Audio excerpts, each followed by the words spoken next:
you use a soft pencil. And do not hold it too tightly, and draw loosely. Usually when you're just learning to draw, you do it this way. You make your lines too carefully, and you press down too hard.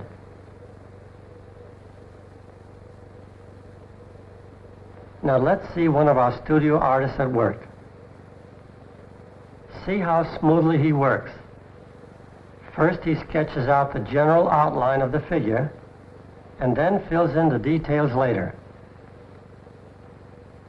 Now let me show you a few simple tricks.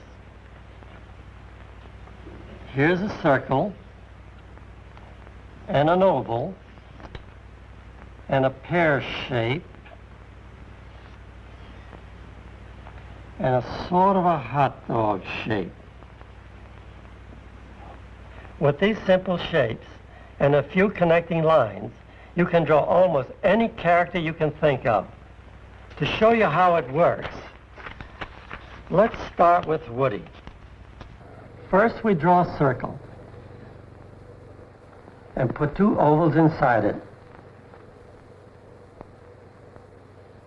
Two lines make the bill. Then we put in the eyes, the eyebrows, and the mouth.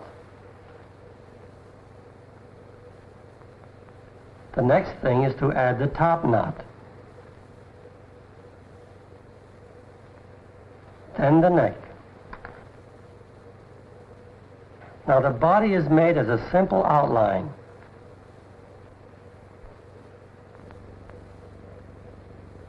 All we have to do now is to put in a few details to give Woody his familiar personality. And there he is. Now perhaps you'd like to bring Andy Panda to life.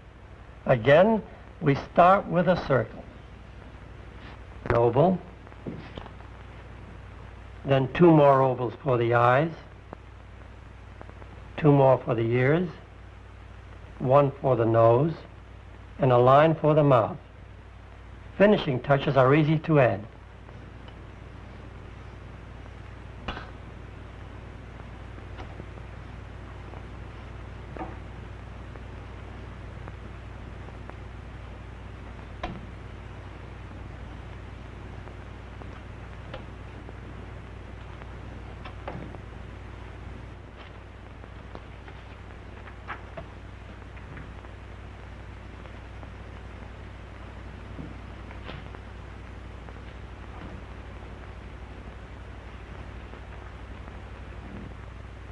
There we have Andy Panda in person. So no matter what you want to draw, remember, you can do it better and quicker if you use the little tricks I've shown you. You know the secrets about the circle, the oval, the pear shape. Just put them together with a few connecting lines, and you can create your own cartoon kingdom. Now how about a quick trip around the studio to see what the other artists are doing? This artist is working on a drawing of our friend, Wally Walrus. Now let's move along to Paul's drawing board. It looks as though he's getting Chilly Willy into some sort of predicament. I hope you saw how freely the artists make their sketches. Most of our drawings are done with circles or ovals and a few connecting lines. That way the characters look better and can be animated more easily. I'll show you a trick to change his character. I'll erase the top knot.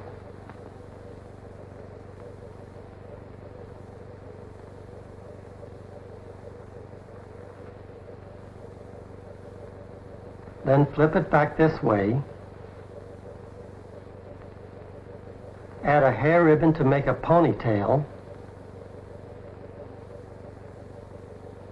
Add a skirt and its knothead sister, Splinter.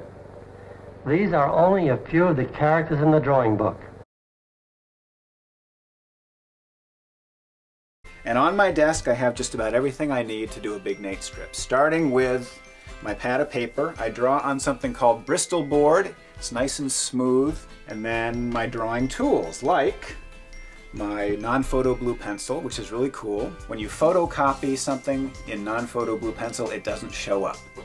And then when I'm ready to ink the comic strip, I use these pens. They're color-coded because they're different thicknesses. If I happen to make a mistake, I have some tools for that too. I have a correcting pen, which is just basically like white paint that I can use to cover up a mistake. Or I can erase a mistake that I made in pencil with this, a battery-powered eraser, which is kind of cool. Or if I make a really big mistake, I can patch it. And what patching means is just covering up a mistake with another piece of paper. So I have double stick tape here. And I could not do a comic strip without this. My stencil. My brother built this for me about 20 years ago. And it has 4 identically sized panels. So all I have to do is put this down on my sheet of paper, trace it with my blue pencil, and I'll sketch out the idea with the dialogue that I thought up, and then I'll go over it in pen. And I'm gonna draw much more slowly and carefully than I did when I was sketching. This is part of making a finished comic strip. So I'm just gonna slow down because I want them to look perfect. So there's Francis. And hair is a big part of the comic strip world. Nate has his own very unusual hair, and Francis does too. His hair has 4 bumps, 4 big bumps. So there he is, and then he has these kind of racing stripes along the side of his head. 1, 2, 3, 4, 5 of them. And another feature of Francis is that he has a little gap in his front teeth, like so.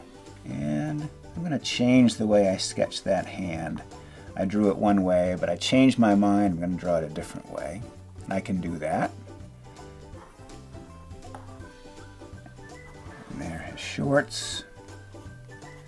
Now I'm just going to finish up Francis's hand, which is partially hidden behind his body. Fingers and thumb. And now I'll do the same for the rest of the panel. It takes a little while, so we'll speed it up for you.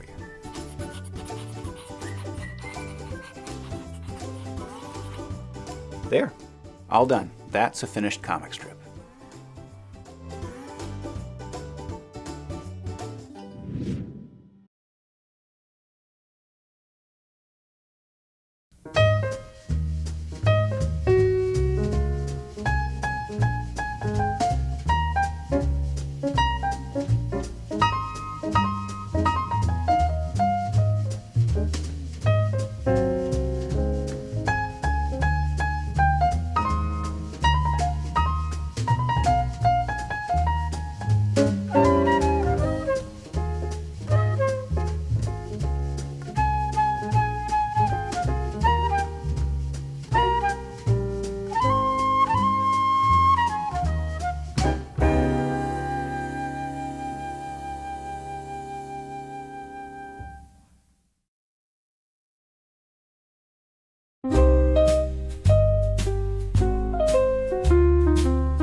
Curtis and the Connecticut studio of his creator, Ray Billingsley.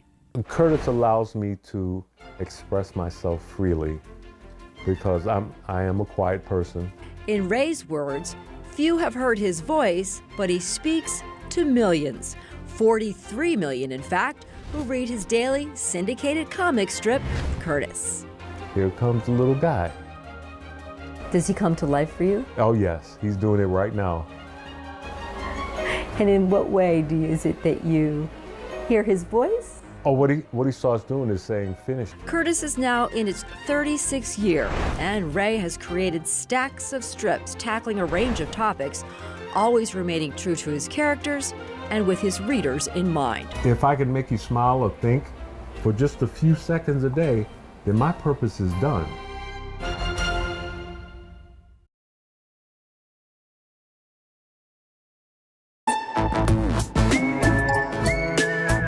These lovable sisters.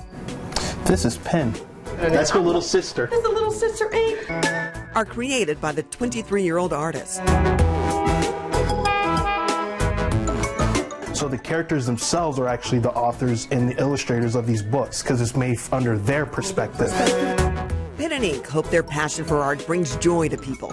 You could say their art is imitating Dion's life. I just want to inspire people, just show them that the more love and fun that you have with your work, the more, people will be happy to support it. And the support doesn't get any better than famed Garfield cartoonist Jim Davis from Muncie. He helped get my comic strip Life with Crummy in the Herald Bulletin as a daily newspaper comic strip. And his work, like his mentor, teaches lessons of acceptance. He was a fat, lazy cat, and he loved himself the way he was. And it inspired me to be able to see myself in the same way. Within minutes, we were inspired by his artistic gift that also shares the message of love. People believed in me, and I want to be able to bring back the love that everyone's been giving me here.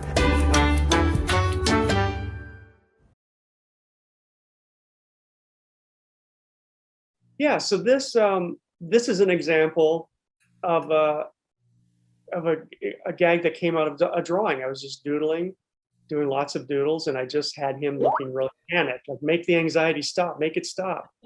And so then that gave me an idea for a whole gag here. Molly comes in the room. This is I used to thumbnail out everything, but now I just go right to board and draw it. But so I just wrote out the dialogue. Molly says, if you had a better concept of time, you might not go through such severe separation anxiety when I'm away. I'm going to leave the room and count to 10, then come back. Try to stay calm. Bear says, okay. You hear Molly in the distance, 1, 2, 3, 4, 5, 6, 7. He's like, make it stop. So that's the gag, but it's really a visual gag. So when I go to draw it, you can see the next panel or the next JPEG. I do a rough strip. I border it all up. I draw my dialogue in or write my dialogue in first, so I know how much space that I have. And sometimes this is where I'll start editing and getting rid of some of the words if there's too much dialogue. I always try to not say anything that can be seen. So if a character comes in the room and is holding and eating a bowl of cereal, I don't say, hey, I'm eating cereal, or have the character go, what cereal are you eating? Or so, we know he's eating it. So anyways, this one I kept very simple. It's all about him panicking. I don't have very much of a background. I just have a window and a picture, which just kind of shows you where they're at. Then after that, we don't really need to see anything else. So I take it from that, this is the rough layout. And you also notice in the last panel, the bear is too big. He's actually bleeding out of the panel. This is where Photoshop will come in handy later, where I can resize him. I could have erased him and drawn him smaller, but I like the way he looked. In fact, I think I traced right over the rough from the sketchbook. This is where I get much tighter with the drawing. So now I've really tightened it to where I can ink from this now. Sometimes I don't go quite this tight. It just depends. I know some cartoonists, which really amazed me. Charles Schulz worked super loose, and he did a lot of the drawing with the inking. And I tend to get tighter sometimes. So this is the tied down version. I've made a little note, shrink in the computer. I don't know why. I'm not going to forget that, but I just did anyway. And then I take a pen and I hand letter it. I like to hand letter. I don't use a font. Yeah, so then from that one, I'm ready to ink. I've got everything drawn up. And the next, so we can go to the next one. And here's the first inking without all the blacks in it. So everything's inked in now. And then we go to the next one. Next. And now I've added the blacks and I've added the borders. I use a ruler for that. And as you can see, the panels are not the correct sizes. And then the next one is going to be the final one. You see, I've adjusted everything. The panels are the correct size and everything. And this, what I did with this is I took the last one you just saw and I scanned that into Photoshop. And I'm able to get rid of the red pencil. Usually I work in blue, sometimes red, but you can go into Photoshop and you can get rid of that color. And then you have to adjust the levels to give it like a nice black ink. And that's the final strip. And that's what I'll put up. I'll put a little copyright on it and then the name of the strip. And that's what I'll put up on Go Comics, which is the syndicate, the website that runs the strip. And yeah, that's pretty much it. And what I like doing about a strip is it really is something that within 2 or 3 hours I can be done with, and I can, say I finished something. Whereas anything else can be a comic book, or I'm going to make a movie on the side or animate a scene. It's going to take me a lot longer. So I like the immediacy of it. If an idea pops into my head and I really like it, I can draw it that day and it's done. And I can put it up the next day. Great form of instant gratification. Yeah, it is. Let's talk a little bit about your inking too. That's a whole different process, an entirely different artistic animal in a way. Yeah, we have a video if you want to show that while I'm let's talk about that. Yeah, so I ink with a brush. There are still some cartoonists that work this way. A lot of them work digitally now. Either use a brush or they use a pen. But this is in real time. I know a lot of people show videos showing it very fast, but I kind of wanted to show it in its normal time just so you can see, how I really ink. So this is a Winsor Newton #2 brush. Mm-hmm. And I use Black India ink, and off to the right, it's out of camera, is the I'll dip eventually to get more ink. But it's surprising how much ink you have on the brush for a while. And yeah, I'll just ink over it. It took me a long time to sort of learn how to ink with a brush, but I do it now, and it's actually very relaxing for me. I enjoy the process. It's kind of almost the least stressful part of the whole process, in a weird way, is the inking for me, because I know everything's done and working, and I try not to get too fussy with it. I know that if I can, something doesn't work, I can white it out. But I tend to not use a lot of whiteout. I'm able to just ink straight through. It's very Zen-like watching you ink. I love it. Yeah, it's Zen-like doing it. It's really, meditative. Is it one of the great levels of artistry that we just don't explore enough? Just in my own research and talking and working with the women who inked many of those hundreds of thousands of cells in animation, masters. It takes decades to really learn the mastery of this, and the brush inking as well is its own unique approach. Just marvelous. Yeah, I love, and believe it or not, that's okay. I finally dipped into some ink. You can see.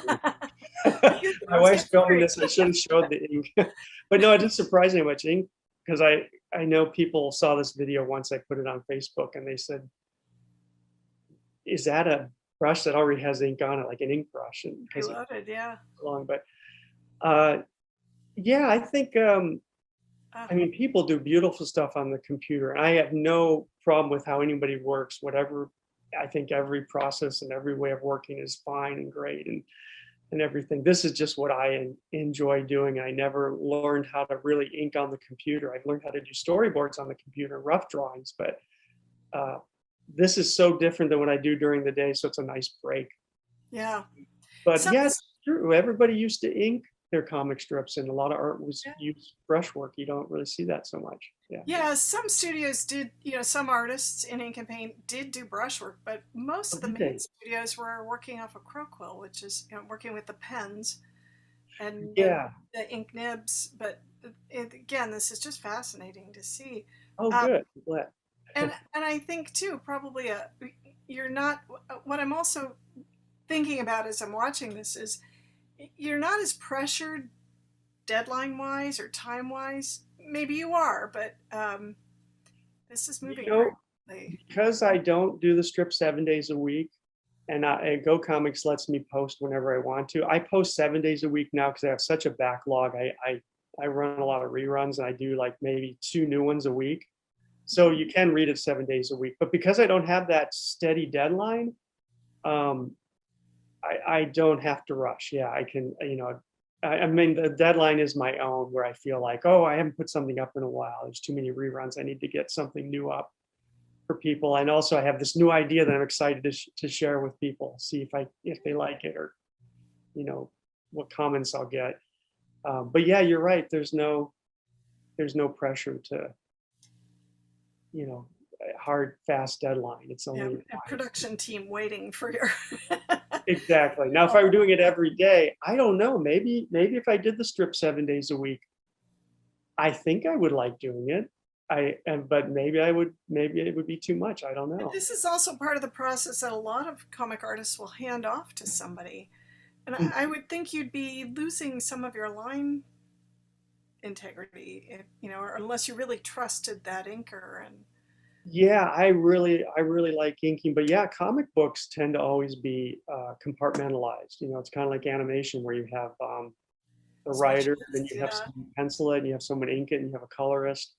So it's a little more. Comic strips, there's a lot of cartoonists that have assistants. I mean, Jim Davis has had assistants. He's had people who help him write and draw and ink, and that's the way he likes to work.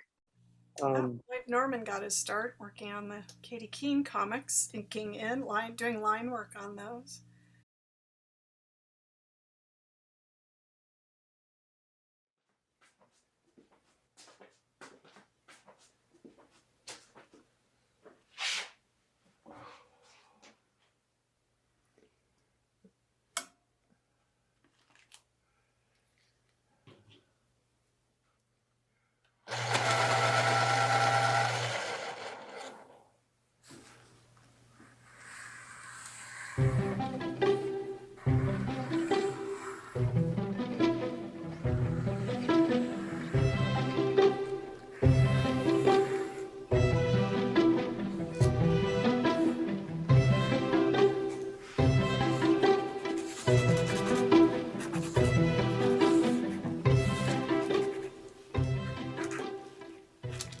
My name is Bill Barron.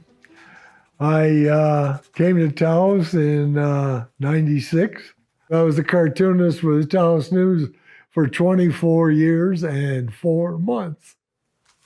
To me, it meant being able to contribute some kind of idea or concept or criticism to what was going on. Similar to a bumper sticker that might sum up in a few words a thought. I think the editorial cartoons may be the same way, that visually they're interpreting what an editor or a reporter might be talking about, trying to get to the point visually, so there's a little easier and instant understanding.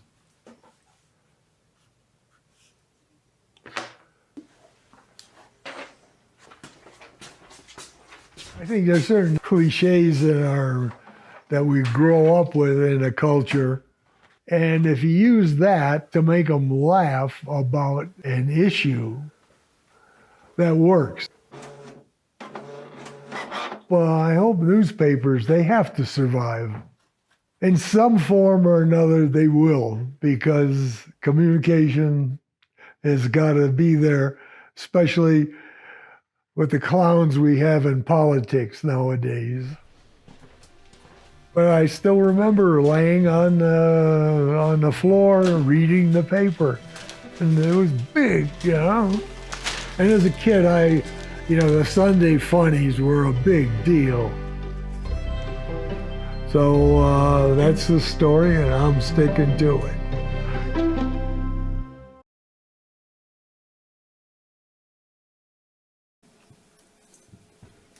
Schulz? Yeah. Usually, when you're drawing cartoons, there's a touch of how you call it, cruelty, you know.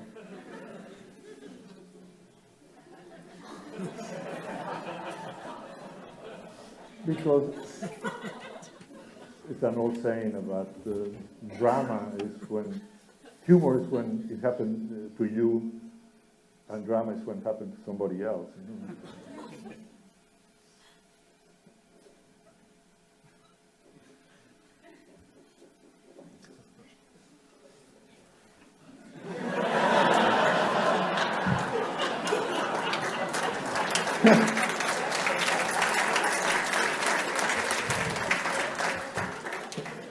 So it's always, many people ask me, do you get letters from people who get very offended about what you do? It says, well, yeah, but that's the problem, because we're making fun of everything, and no matter what I make fun, I get a letter from somebody getting very, one of the amount of letters that we got once, I did a cartoon, very simple, and it was kind of like that, you know, and there was like a manhole open.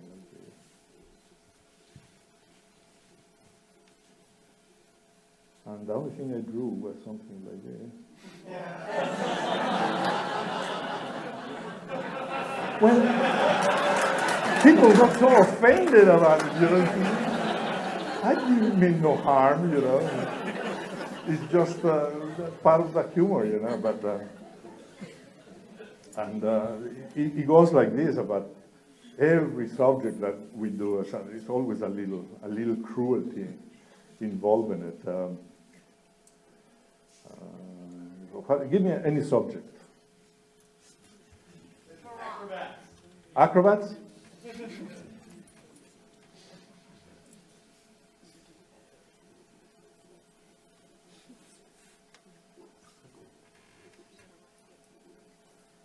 The people who do all these things are acrobats.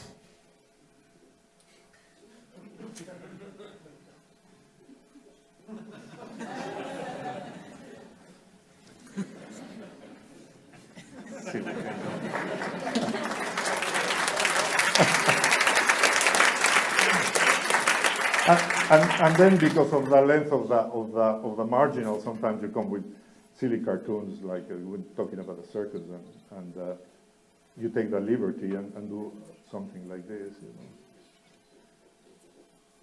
because of the long line, you know, you go, and then you go like this.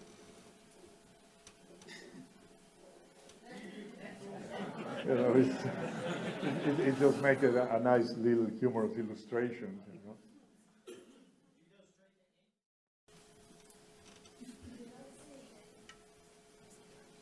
Oh, sorry about that. I forgot.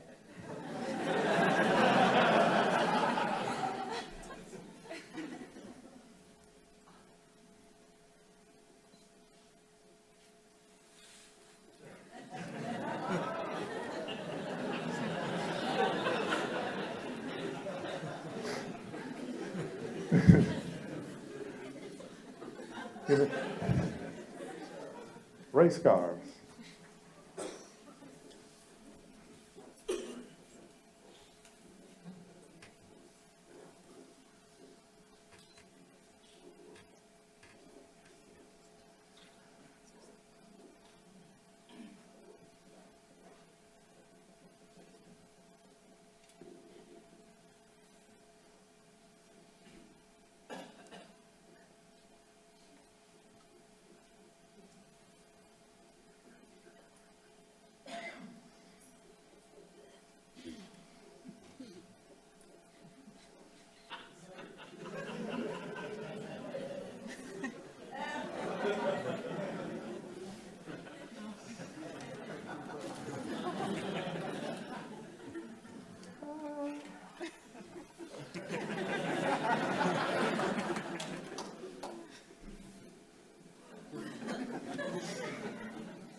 You know what the problem is doing this is that I don't want to draw the joke before I finish, because then you laugh before it, then the rest of the cartoon becomes obsolete. You know, so I have to draw. It is wow. Okay, any other subject? The shadows. Oh, the shadows. This is a good, interesting series of cartoons that I did. It was like.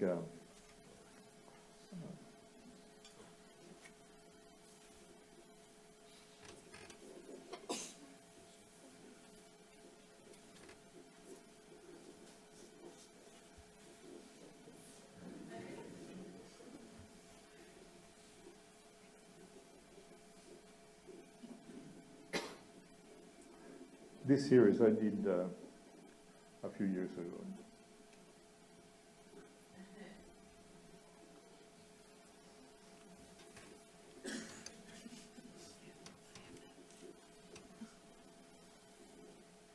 And the thing with the shadows is that the shadows were like this.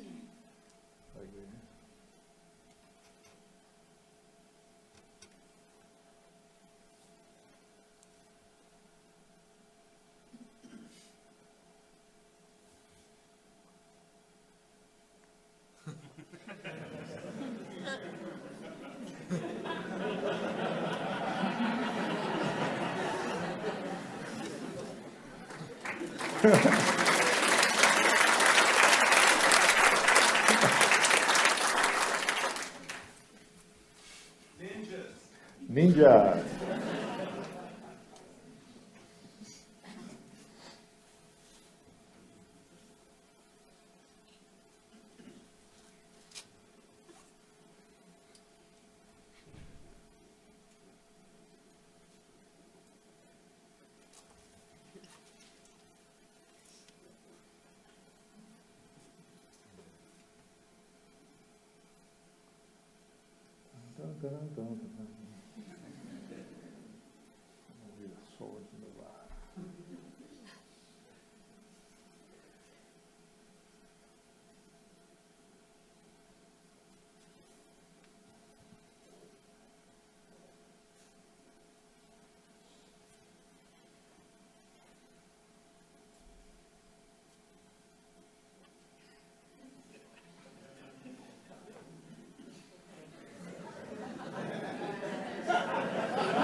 This is what's very important in cartooning, that eye is looking at the characters, because you know, this like aiming.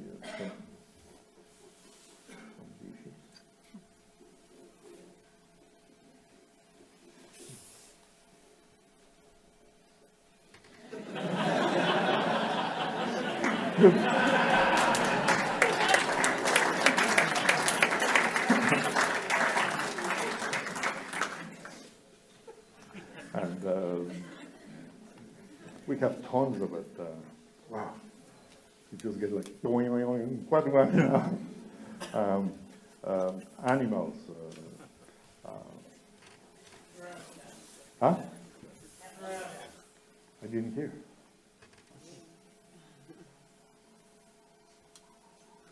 Ha. Let's see, there stumped me right there.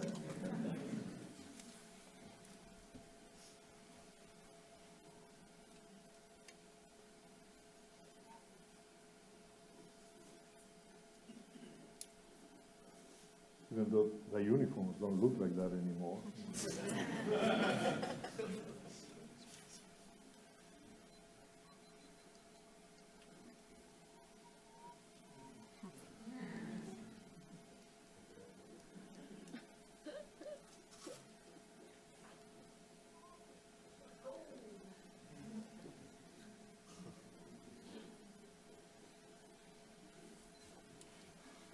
Sorry about that.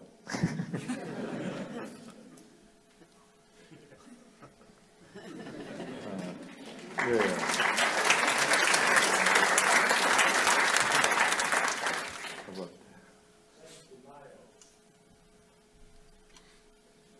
What? A bulldog.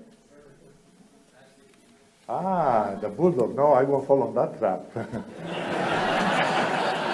I know.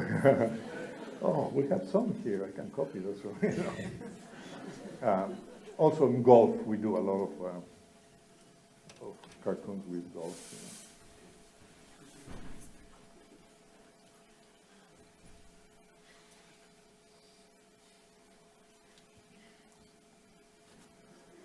Let me give a break a minute.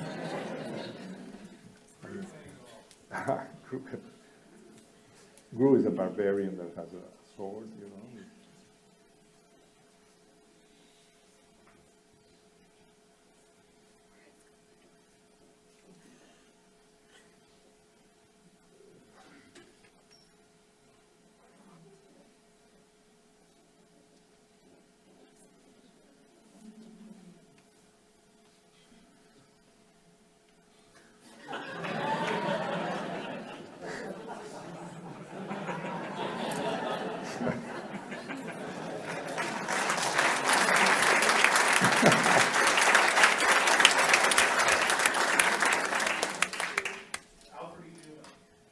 Alfred Newman.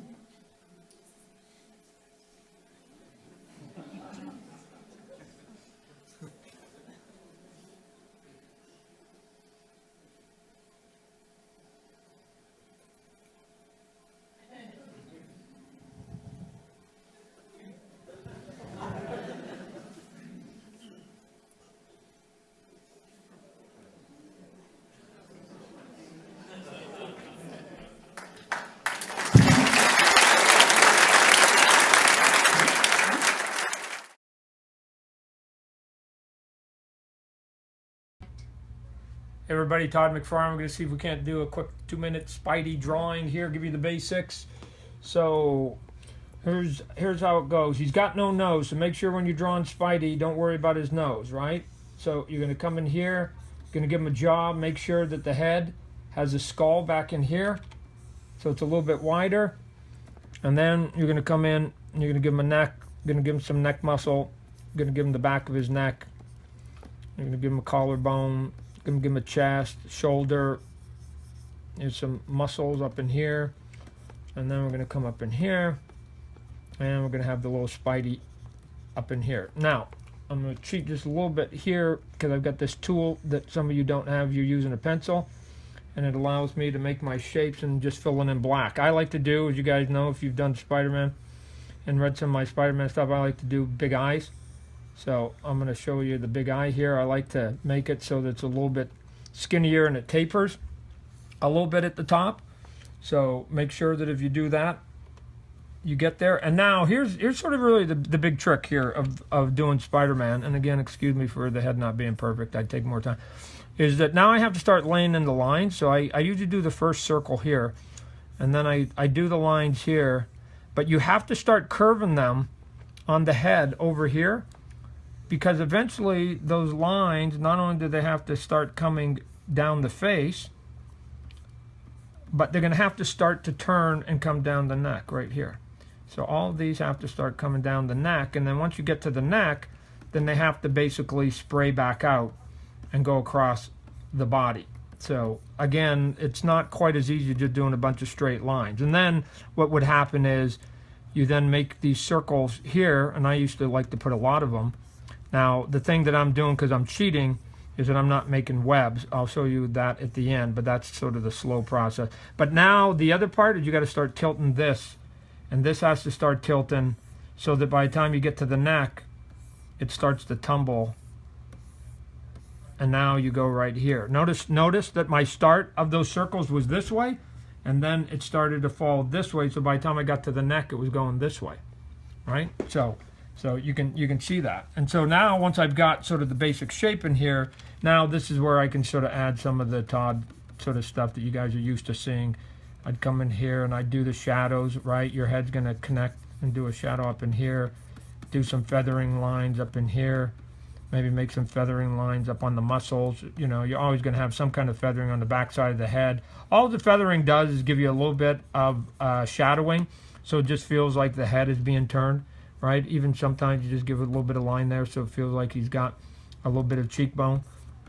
And then you just start throwing in some little sort of doohickeys here that become ultimately the muscle structure of the shoulders and things like that. And then what I always did was if I put the thick lines in, then it was easy for me to then start putting in thin lines, and I could get to where I wanted to get to. And then once you sort of have all that, then let me see if I can color this very quickly. I do another layer, I go get my red, I go okay, and I've got this little cheek tool so I can just draw and watch what happens here. Hit my button, red, hit my button, red, and I can get him go red pretty quick. We'll get him red real fast. And then you're going, Todd, come on, that's terrible. You just covered up all your drawing. No, because now I hit another button and it basically, I get to see it through. And then sometimes I'll add another one. Whoop, I'm sorry. I'll add another layer, and then what I'll do is, this is how I get shadowing. I'll come in with black, and then I'll just start cutting in black. So let's say I want to do some shadows up in here in the face. I'll put some shadow there. I'll put some shadow under his neck, and maybe I'll even put a little bit of shadow here on his chest, up in here, and maybe up in the shoulder area here. Now I slide my tool. Watch what happens, and it gets a little bit lighter each time. So now I can create a shadow fairly quickly. And if I go back to my brush, now I can start to feather that and add shadows wherever I want with a little bit more control instead of having to do it big. And so now you can see that you can get some highlights fairly quickly in places that you otherwise couldn't. But anyways, there it is. There's a quick 2-minute drawing. Spidey, you guys be good. We'll do Spawn next time. Thanks.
Now you draw the hand first and get that established. Don't worry about anything else. Don't worry about the arm, where it is, because the arm will find its own way. It's like if I'm going to hold that lamp, my hand is on that lamp, my arm just goes with it. The hand went there first. So, I mean, there's a line there you can almost see. And you see the arms there. Whereas if I had tried to draw the arm first, I would end up with the hand in the wrong place. I know I would.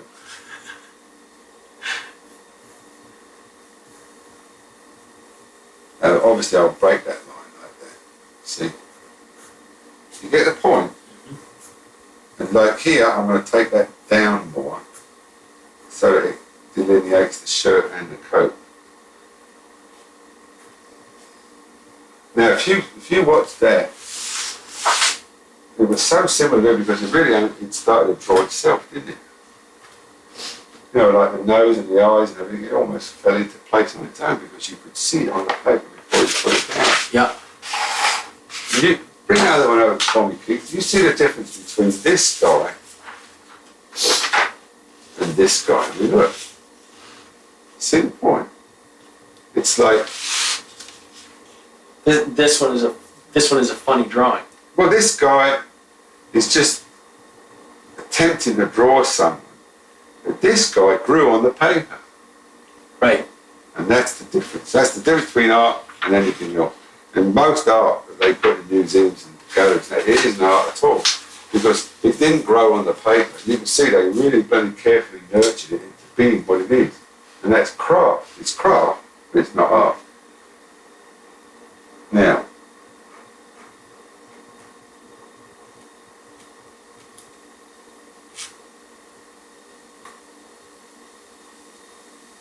I'm going to do the bottom line of the hat, right? I'm going to take it out a little bit further. And then I'll just sort of like make it happen. See that?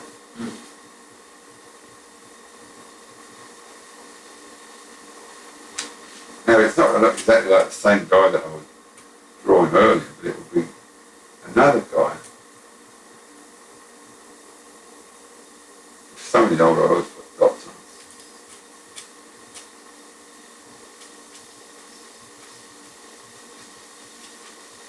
See the energy in it. Sorry, Keith, I'm sniffing away. Now, I don't know, but I've got a feeling that when I erase that pencil, it's not going to be dark enough up here. I'm going to add some more dark.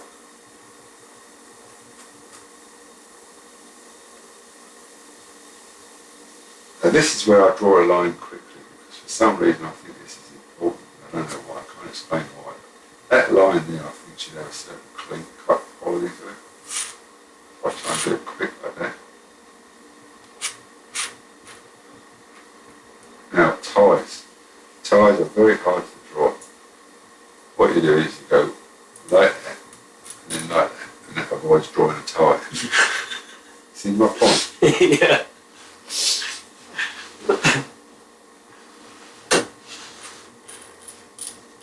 Lines always look better towards the bottom of the drawing if they've got some gravity to them. Unless there's a specific reason for keeping them light. These are one of the things I hate drawing, because I have to be a bit careful with these. For some reason I've never been able to draw brooms unless I actually carefully draw a broom.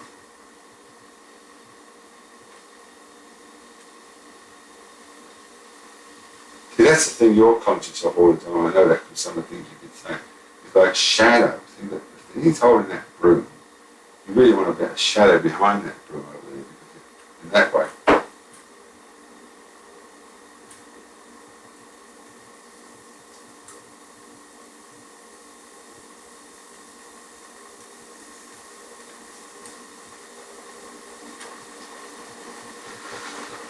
Let's all go. Obviously these black lines touch, whereas this one doesn't.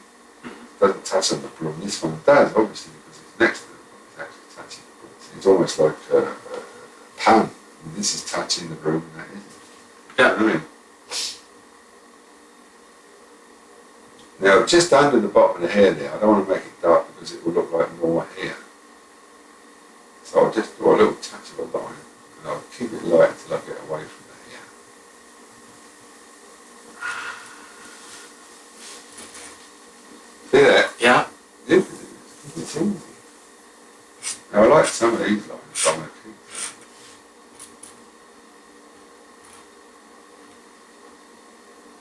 But you don't want to get too, I'm trying to be a little bit too clever with you now, but the thing is, you don't want to take the eye away from what's really important, and that's the guy's face.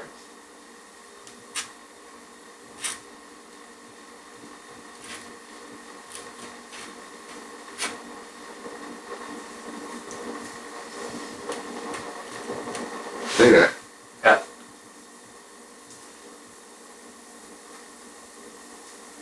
The only reason I'm making this room a bit darker up here is because again it's an instinctive thing, but I felt it wasn't standing out enough. The line weight was too close to his jacket. See how it stands out more? It's got more 3 dimensions. Yeah. It's actually coming towards you now, whereas before it wasn't. That doesn't mean to say, Steve Don always goes both sides when he does anything like that. I said, no, you don't do both sides. One side is good enough. If you do both sides, it looks lousy.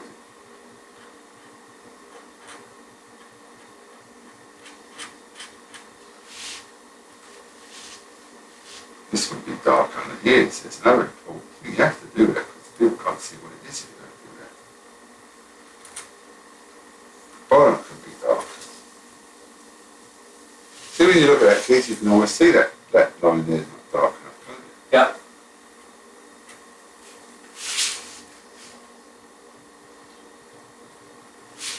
See? Yeah. Now, that's what I was saying earlier. I don't think I'd take anything below that broom. It's going to confuse the eye. If you want just a touch of a lapel, very light.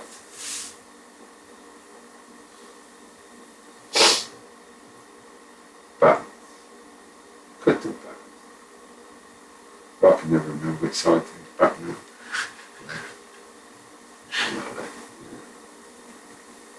You do a button, got a couple of them in too.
You think that the law really helps youth, is that it? Oh, I certainly do. And as you will see when I get this little lad's map, of course, I'm not a fast worker, Fred. Well, you're way ahead of us. I bet you have your Christmas strip already, haven't you? Oh, yes. Takes a little time. Oh, you got a sneer on Junior's face there. You know, Fred, I hate to do this to Junior because he's really a very fine young American lad. Oh. That's Junior, all right, but Junior's in a bad mood, and Junior's in a bad That might be Junior if... That's if. He hadn't had the right guidance. That's right. The right upbringing and the surrounding teachings of the law. Is that it? That's right. Now I'll draw Junior as he really is. As he really is. This is very difficult for me. Yes, I'm on my vacation, you I realize know that. Right. And normally you get paid for this kind of work, I presume. Well, that's what they say. We hadn't thought of the fee for this tonight. Do a good job of Junior, and maybe we'll talk that over, too. There he is. Look at that smile. Isn't that something? Of course, Fred. There is Junior as he is today. You realize that he wouldn't... we never see Junior alone. He's always got his very good pal, Yeah? Dick Tracy, with him. Yeah. So saying, Gould proceeded to sketch Dick Tracy. This is the creation of Dick Tracy, and it starts with a hat. Incidentally, this is the third time that I have drawn Dick Tracy in 18 years. The what? The third time in 18 years? I don't believe it. There it comes. Well, this is the first There it time comes. under these conditions, Fred. First time under these conditions. There he is. Look at that square jaw. World's greatest cop, huh? Now, Dick Tracy and Junior would not be complete without a third member up here. This wouldn't be B.O. Plenty because he's missing. He's missing. Yeah. Oh, I do hear that they found a big cud of chewing tobacco north of the city park, so we have a clue. He may be back. He may be back.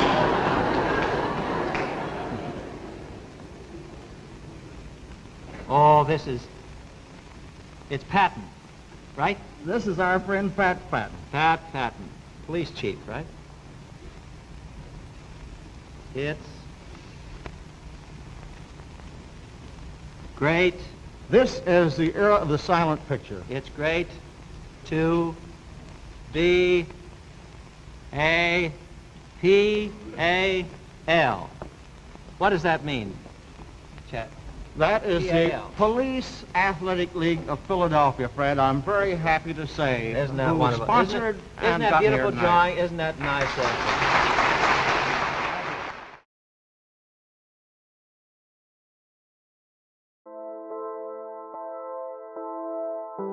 30 seconds and counting.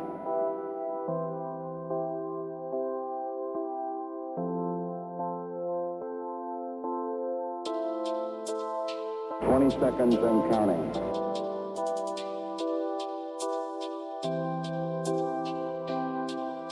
12, 11, 10, 9. Ignition sequence start. 6, 5, 4, 3, 2, 1, 0. All engine running. Liftoff. We have a liftoff. 32 minutes past the hour. Liftoff on Apollo 11. Tower clear. We got a roll program.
contact light. Okay, engine stop. Houston, Tranquility Base, here's the Eagle has landed. Roger, Tranquility, we copy you on the ground. You got a bunch of guys about to turn blue. We're breathing again. Thanks a lot.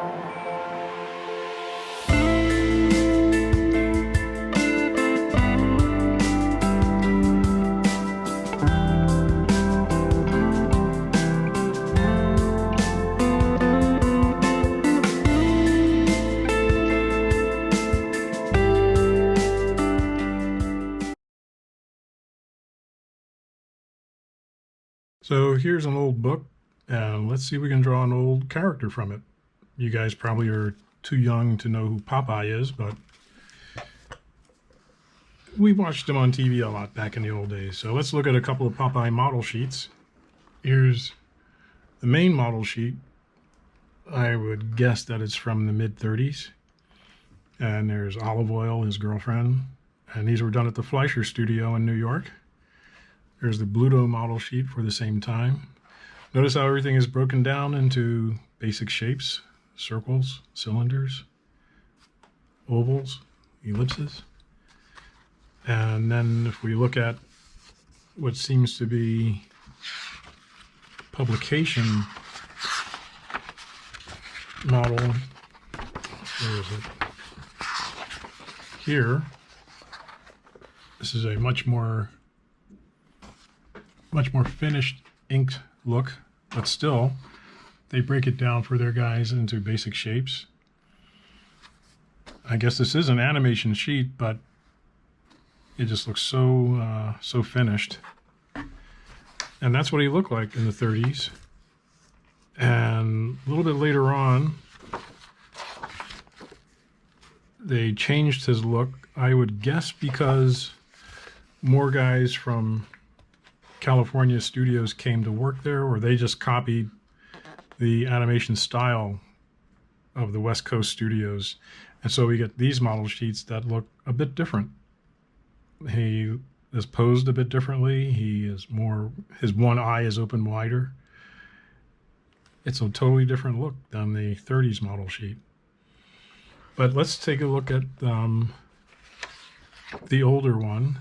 You see my book is cracking there, because I've had it for so many years now. And I have to glue it back together. Well, so let's look at this model sheet, and let's break Popeye down into basic shapes and do a drawing of Popeye. So we'll start with a circle for the basic part of his head here. And then a piece comes out for his jaw like this, and it stops here, and then another piece down here that comes around like that.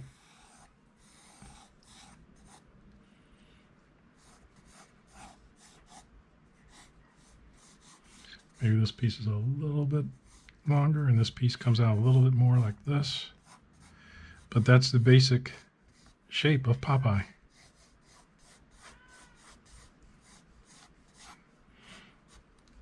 And then you can have a line here bisecting. His nose goes a little bit above the jawline like that. It curves back here. And then he's going to have a line that goes across. And another one here for his actual mouth, I guess, coming out. The pipe sticks up. It can stick up from here. Sometimes it's over here. And then it's cylinders. And then one eye is open like this. And you can continue the circle up like that for the eyebrow, coloring the eye. And the other eye is closed, and it goes up like this.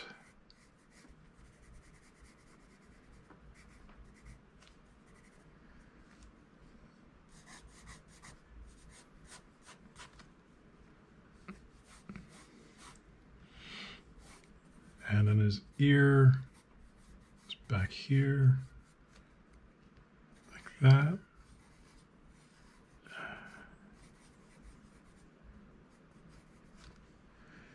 And then his hat goes around his head like this. All right, so you draw the entire hat going around. You put a circle here, and that'll be the bill coming around. And it can come down like that. Or it could just follow and go up here like this.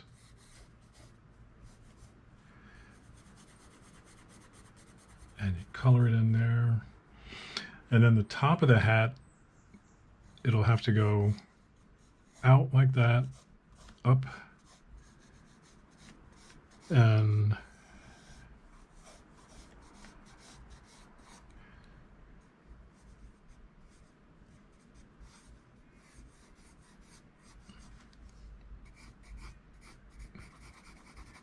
around like that.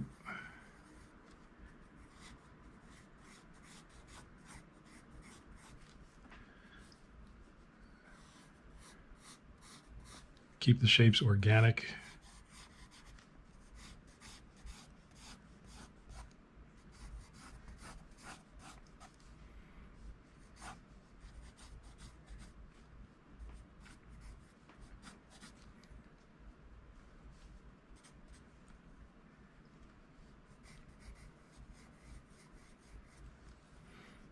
And then his neck comes from his ear and here like this.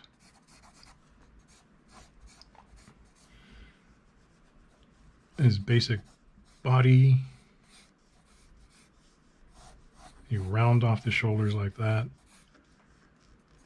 and just make a nice curve down like that.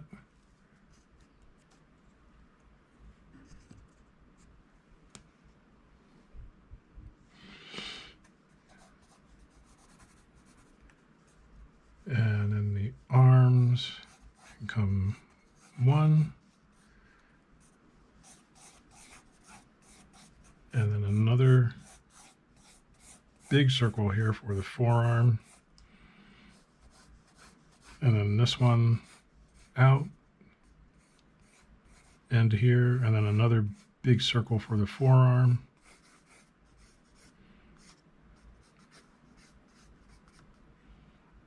And he's got anchor tattoos that follow the curvature.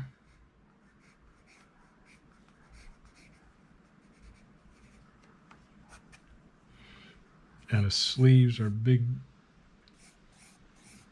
rolled up sleeves. So there's one, and it goes like that and like that. Follow the curvature of the arm. And then this one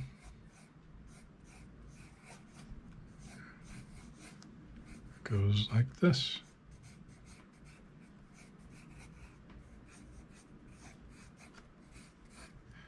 Other details follow, like the keyhole for his neck. Look at that. It goes around the arm like that, a little bit above like this, and then this line comes up like that.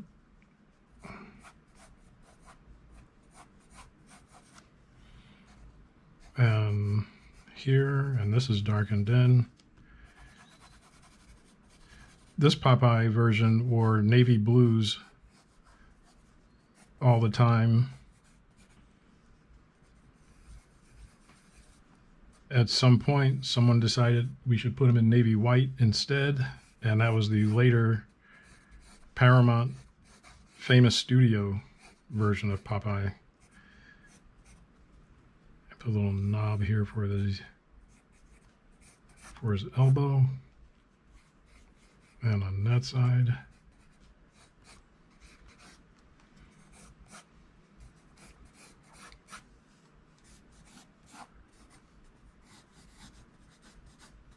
so there you have Popeye. want, you can take some of these out so you know which lines you're going to clean up when you go do your final line work.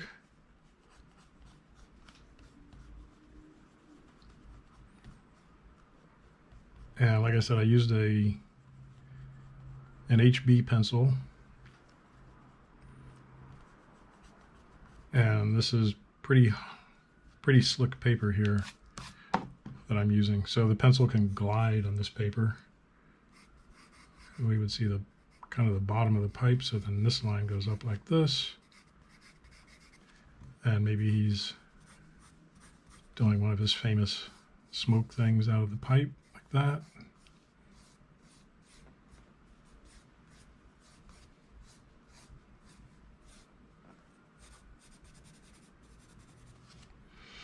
So there's Popeye. So until next time, yes, Kitty, keep drawing and keep having fun, which is what Kitty's going to be doing, I think, as soon as I feed him.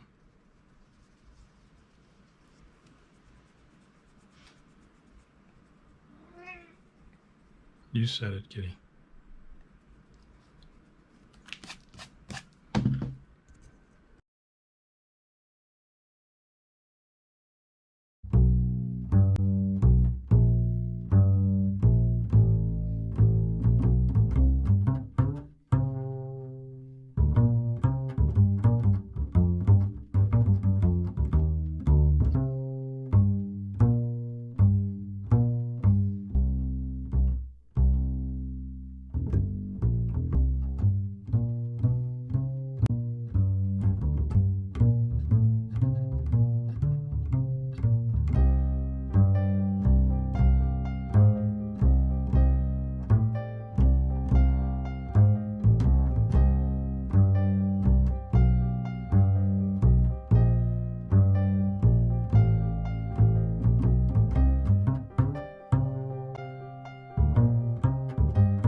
always have to leave enough room for his ears at the top.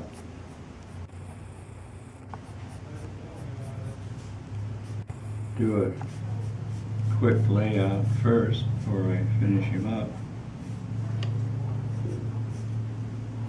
I like to show him carrying a carrot, it's what he loves to eat.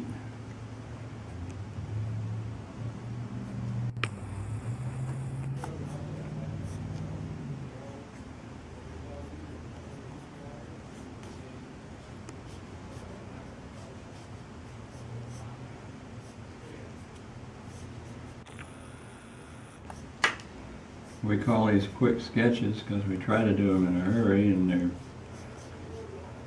tend to come out pretty nice, but they're not finished, so we can move on to the next one. So I'm working about the speed I normally do, because I've drawn them so many times. They develop a certain, what you call skill level, I guess. He's a great character to draw. I love all Looney Tune characters, but Bug's kind of my favorite.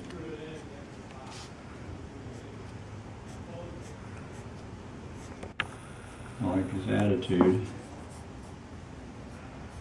which was thanks to the writers.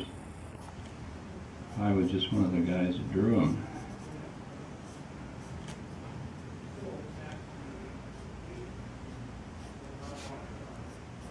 Come down here and give him some legs.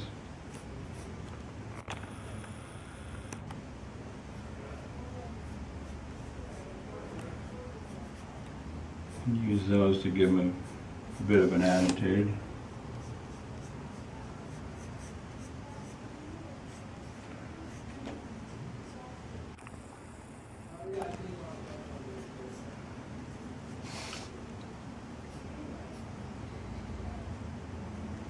Go back and darken up the preliminary sketch lines, give them a little definition.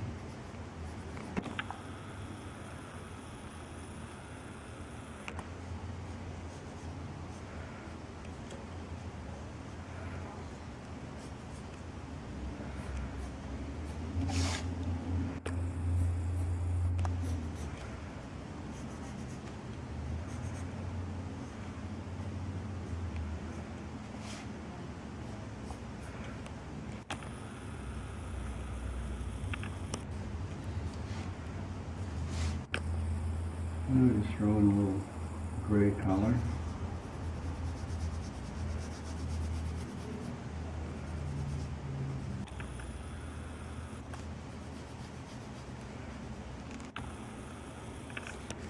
And since a nice young man named Greg is filming this, we'll just go with this.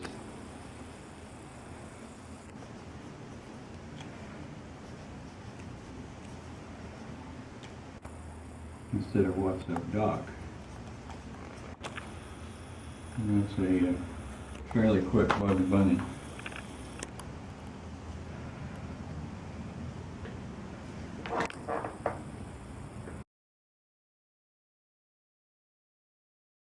Oh, could you do a Bugs Bunny? And I always start with the ears because I used to draw the head, and then I found I didn't have room for the ears, so I had to bend them. Who is Bugs Bunny? Well, Bugs Bunny is most of my characters are what I am, like the Coyote or Daffy Duck or so on. As George Orwell said, I've never met a man that was worse than I am, you know. And so all I have to do is dig down inside the character and find out what he's like. I mean, Daffy is, you know, is self-serving and very willing to do anything to anybody else as long as he gets his way. Well, within all of us, I think there's that factor. We'd like to be avaricious and to protect ourselves. But Daffy will say, when he's betrayed Bugs, he'll say, well, this is a good thing, and it's better it happened to him than to me, because pain hurts me, you know. So I told that to my doctor one time. He said, do you want a shot? Do you want the dentist? I said, he said, do you want to use Novocaine or whatever they use? And I said, of course. I said, pain hurts me. And I said, what do they invent the stuff for if you're not going to use it on me? Chuck, I heard one time that Bugs Bunny got his name by some roundabout way. Do you know the story I'm talking about? Yeah. What happened was that there was a newspaper, an old newspaper man who worked as a story man at the studio, and his name was Bugs Hardaway. They used to call people Bugs. And, I mean, the newspaper editors were called things, and there was Bugs Bear and Bugs, and various kinds of Bugses, and he was one of them. Well, he wanted a drawing of a rabbit, and a man named Charles Thorson was working in the studio, and Bugs Hardaway did not draw very well, so I better write this so you can see what I mean. So after he'd made the drawing of this original rabbit, which didn't look anything like this rabbit, he wrote, he sent it back, and he said Bugs, and he put the hyphen Bugs Bunny, like that. Isn't that amazing? So it was a possessive Bugs. It wasn't possessive. Just Yeah, Buggy or if it something. had been for me, it would have been Chuck's Bunny. See, but happily Bugs Bunny, and Tex Avery, who was making a picture at that time called the Wild Hare. Yeah. Thought that'd make a wonderful name. Tex was really did a picture called The Wild Hare, and that was really the first Bugs Bunny that caught the essence of the matter. No kidding. And I saw that cartoon, and somebody had also explained that that the scene that the bunny was in, and I think it was that movie, well, they had no name for the bunny, or they had no name for the rabbit at that time, and I think it was Elmer Fudd or somebody like that, and he shot this rabbit, and the rabbit laid down, and then Elmer Fudd came over and looked at it, and then it reached up and kissed it. Yeah. And it said, "This means war," and turned around and then started walking off. Yeah, playing a fife. Right, playing a fife. He was playing the carrot. Classic Playing the Bugs carrot Bunny. as though it was a fife. Yes. Well, I mean, that's a classic Yeah, it Bugs is. Bunny scene. Yeah, well, Tex was a marvelous person. I was fortunate because I animated with two of the best directors in the business, Chris Freeling and Tex Avery, and they were incredible people. Well, Porky developed. Porky was just a kind of a little third-string Boy Scout, and was not very interesting to me. And then when I put him in a picture called Duck Dodgers in the 24th and a half century. What? Duck Dodgers in the 24th and a half century. Oh, that's a wonderful name. And that was the one that both Lucas, in fact, Spielberg used that picture in Close Encounters of the Third Kind when his kids were watching television. In the picture, they were watching Duck Dodgers in the 24th and a half century. And Lucas told me that he saw that picture when he was 12 years old. So Porky became this kind of a personality, like he is right here, in which he looks at the audience with a certain, as you said, with that half-closed lid, which See, indicates. I can tell. I mean, that half-closed lid is your kind of signature. That's something that I can see. I sit there and watch any of the Bugs Bunny Roadrunner cartoons in the morning, on Saturday morning, and in fact, my kids are always come downstairs after me. I'm always down there much before I'm watching it. And I can always tell, I don't even have to read the name, that it was one of yours, because you've always got those half-droop lids. Well, you see, in this case, here we have this would be the way Daffy, Porky would be, when Daffy had done a gaffe or made something wrong, he would look at the audience like that and go, get him. Daffy is usually sort of angered. Now, he's one of the few that wouldn't have the droopy lips, droopy eyes, because he's usually mad because he isn't getting his share. You know, he doesn't get his share of the pie. No matter how much of the pie is, he never quite feels. You know, in Duck Rabbit Duck, is when he was trying to pretend that it was rabbit season when it was actually duck season, and so that he's usually furious, and he's usually standing in a posture which would be with his own dignity, like putting his hands on his hips. I mean, you see things in weights and shapes and natural phenomenons, you know, like gravity and shadows and stuff. Yeah, well, that's the whole point there is that if you're doing this thing we're talking about, life, that the animation means to invoke life. If you're doing that, then that's what you have to believe. The people that are watching the show have to believe that it's alive. But first of all, you have to believe it. Yeah. So if you're drawing Bugs Bunny, let me give you an example. I was drawing a horse here, but a horse can wait. If you're drawing Bugs Bunny, Bugs would stand. This is a kind of a primitive thing here. Here's Bugs' head up here like this. But Bugs would stand with all his weight on one leg. That's just a natural position for him. And we had to get that feeling of solidity, of belonging there, so that you would really believe that the weight is there. Daffy would stand as a different way. Daffy would stand like this with his legs bent, because Daffy never knew when he was going to have to run. And it doesn't matter where he was always afraid that he might have to run. So he's like that in that position. God. But this position is, now curiously enough, where we learned like this is when we were, I used to look at Degas' drawings, you know, and Degas, and we learned a lot about weight. You look at those wonderful drawings of Degas' girls, the little ballerinas and stuff, and you notice an interesting thing. It's hard to believe because they look so round and lovely, that he would draw what's amounted to a straight line like this, right? And then he'd turn like this, and this is the bottom of the foot. Now, it doesn't look like anything like a ballerina, does it? It doesn't look like a rabbit either. Okay, then he would tell the entire story of the leg by drawing this side like that. Yes. And if you draw it the other way, like many people, you end up with a bunch of sausages. But he'd do this, and he'd put all this frilly stuff around like this, you know, and then he put the crossover business like that. But that laid there. So when Disney did the thing with those crazy ostriches, you know, drawing. Oh, yes, in and Fantasia. they went like that, and they would walk like this. And you watch a girl in a ballet walking flat-footed. Yeah. She has no choice in the matter. She's got to get over. It's like walking in skis or something. So they walk that way because they have to. You know, I'm compelled to draw Peppy because Peppy's sexy, and my wife demands that I draw a sexy Peppy once in a while to be sure that. Okay, now you told me once, I think it was last time, that you had not been able to get girls very much. You were kind of a nerd as a kid, or girls didn't like going out with you? I'd say maybe. How can they go out with somebody you can't see? Well, this was one of the characters. This character, old Peppy, was the one that. Well, he was so romantic. Well, he was what I'd like to be. Yes. Just like Bugs, and so, but Peppy, who is probably the most unlikely person in the world to be socially acceptable, was never has no knowledge of the fact that he may be so. So if a girl runs away from him, he'll say she's going someplace to find a trysting place. And he says, for the trysting, I can wait.